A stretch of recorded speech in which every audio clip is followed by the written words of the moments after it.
in Streamberg. Whoa. Whoa. I see the connections here. It is a little suspicious. What? Oh, I have to look into that more. That's very interesting. That's crazy. What is the deal with Five Nights at Freddy's Choose Your Own Adventure books? Why not just make games instead of messing with a different form of media? Five Nights at Freddy's playing with nostalgia isn't something new. This is a game franchise built on irony, but for a generation who doesn't understand it. It takes a lot to make a game that hits such a specific and new part of the internet, and I'm surprised it exploded in such an intense way. But in retrospect, it's exactly what the internet needed. A game with strong lore and strong personality, but not too much to take attention from the player. All of these things I'm sure Scott did not consider during the making of Five Nights at Freddy's 1. But something that definitely was considered was the heavy elements of irony these games are based on. Scott did not have the easiest time getting stable income from his passion of creating games. So I think a lot of that built up frustration of the job market was an outlet in Fnaf. Fnaf is filled with, we are a corporation and we don't care about you. This is not what this video is about, but I'm writing a script for that video, and if you're interested, please subscribe. I love doing this meta-analysis of games and movies. And like this video, so it gets more views. I need it. But what this video is about is the other huge part of Five Nights at Freddy's 1. The attention of corrupting nostalgia in the means of horror. This isn't something new or unique, or at least it's not anymore, but back in 2014, it was pretty game-changing. I'm sorry. So to truly understand FNAF, we need to try to understand what inspired FNAF. As we all know, Five Nights at Freddy's is a clear parallel to Chuck E. Cheese, but what might be more unknown is that Chuck E. Cheese made multiple children's books in the 80s and early 90s, like activity books, cough cough, some books that everyone in the FNAF community wishes that we had more attention on. But Chuck E. Cheese also made more specifically a series called The Adventures of Chucky, Beaver and Friends, where the main theme is almost always in these books for the main character to make a choice and getting the consequences for that. Really? Chucky, Beaver, adventure, choice. Other things that were popular was the Choose Your Own Adventure series from the late 70s to the early 90s. This was a big part of making media non-linear and making an audience part of the actual story. It was big because making media non-linear and making the audience part of the story was really hard at the time. And there was still a huge audience for that kind of content, but there wasn't any games for kids to explore that on at the time. And the games that were available was pretty expensive. And because of that, it wasn't very accessible for the wider audience. Choose Your Own Adventure books were the first time for many kids where they could interact with the story and actually have an impact, but creating such a story is not an easy experience. I would know, I have made an interactive books, I'll mention it later, it doesn't matter right now, but my point is that it's making my book was not fucking easy. And my book was an easy story, so even a simple story was hard to make, so that is giving me the small sound of insight that helped me see what the hell it could be to risk making these books. But they became gigantic, especially in the 80s, or that was until a new form of media came in and wiped the floor with creativity and inclusion from an audience to tell a story. Video games. Yes, video games might have been easy as a storyline back then.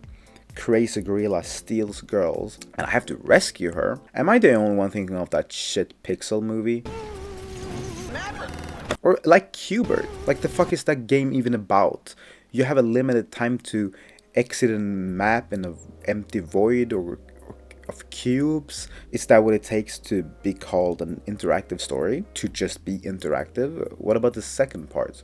Story. Well, during the 90s and early 2000s, I'd say most media outlets forgot about this time of media. Games did become more complex and therefore was able to tell a more complex story, like Detroit Become Human, Two Souls, Heavy Rain, Life is Strange, and even like GTA and Red Dead Redemption to an extent, even though they don't give you much of an option, they sometimes do.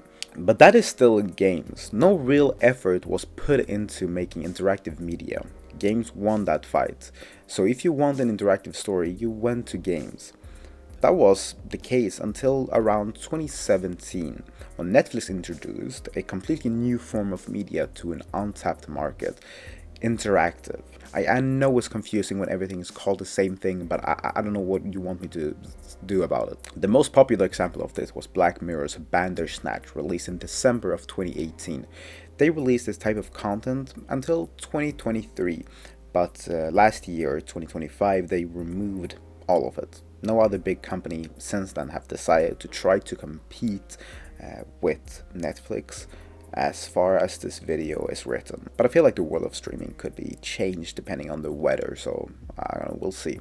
But I think it's fair to say that when games became cheap to mass produce and easier for children to access, they replaced interactive books marketplace, and it has stayed that way since. This is relevant because I don't think that flew over Scott Cawthon's head creating the latter parts of the story arcs in Five Nights at Freddy's universe. He has now intentionally replaced small stories that we normally make into game and make them into interactive novels instead. And a point that I don't think is necessary, but I also think adds into this: Choose Your Own Adventure books is trademarked. So Scott Cawthon had to rename them interactive novels instead, which might not seem like a big deal, but no one called these books interactive novels. Whenever he found out he couldn't name it Choose Your Own Adventure books, he knew that he would lose customers, but decided to continue regardless. If these interactive books take place in the same continuity as the game is a huge debate in the Five Nights at Freddy's community, a debate that I'm not gonna throw my hat in. But the people dismissing the lore of these interactive novels might be accurate, but I don't think it's accurate to dismiss them as books. Because what we do know about Scott is that he chose to make these stories in the form of books instead of games. He's reflecting the real world. He's shining a light on a forgotten part of our history, a history most of his community haven't even heard of, because to be honest, most of Five Nights at Freddy's audience is kids, but I don't think Fnaf is or ever was made for kids. Yes, it's definitely adjusting the games and the story to fit that demographic, being aware of what impact they might have. So this is my point. This parallels the story of the games in such a beautiful yet seamless way. Because here's the thing I didn't mention about the creator of Choose Your Own Adventure books. His name is Edward. Edward Packard, with a wife named Rosa. And they divorced after just 15 years of marriage, leaving Edward, a single father.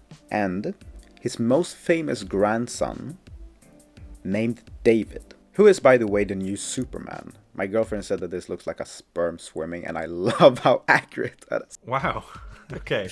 How does Superman tie into all this, everybody? Get working. As many of you might know, G.B.'s Horace Homestead, and probably other theories I'm not sure about everyone's opinion, has a compelling connection between William Afton and Nolan Buswell. Nolan Buswell established both Chuck E. Cheese and Atari.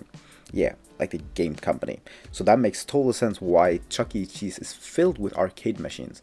Five Nights at Freddy's is a story about a pizzeria inspired by Chuck E. Cheese, and a story being told partly by the things in that pizzeria, but also in interactive Atari-style mini games. There's much more to this. This is just a TLDR, and it might just be a coincidence, but it also might not be. So let's assume it's not, and go over what I just said again.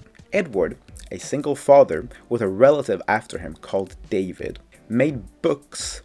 And then a man named Nolan took the audience from under his feet, letting everyone forget about what Edwin brought into the world until Scott Cawthon brought light into it the recent years. This works incredibly well both in the real life, but its parallels with the games. Edwin, a single father with a relative after him called David, made animatronics. And then a man named William took the audience from under his feet, letting everyone forget about what Edwin brought into the world until Scott Cawthon brought light into it, into the recent years. People are pissed off that Edwin came out of nowhere and changed the lore of the previous games, but that's the whole point. The whole point is that he came out of nowhere. Okay, now I'm going a bit off. This is just my theory. I don't have much to back this up, but it would be interesting because, as we know, Edwin invented the concept of recycling. If you're not a Fnaf fan, that must have sounded insane, but in the Fnaf universe, Edwin Murray invented recycling. Wouldn't it be such an interesting parallel if everyone in the Fnaf universe either don't know or don't care about recycling? Or if they do, they just like we either don't care or don't know about interactive books, or they do care, thinking William or Henry made recycling, just like we think games made the form of interactive storytelling. We know that Fnaf 2 Pizzeria reused parts of older animatronics to build new ones, and a common theory is that William Afton most likely melted down haunted animatronics to make the sister location, recycling their remnants. If you believe this or not, it doesn't matter, but my point is that maybe these forms of recycling was only able to Five Nights at Freddy's because they got inspired by what Murray did, and maybe the rest of the world isn't, or if they do, they might think Fazbear invented them themselves. I have absolutely no evidence of this, but the fact that Edwin and Edward parallels each other is so clear. It also wouldn't really affect the larger scale of Five Nights at Freddy's lore, even though I told myself not to make a FNAF theory.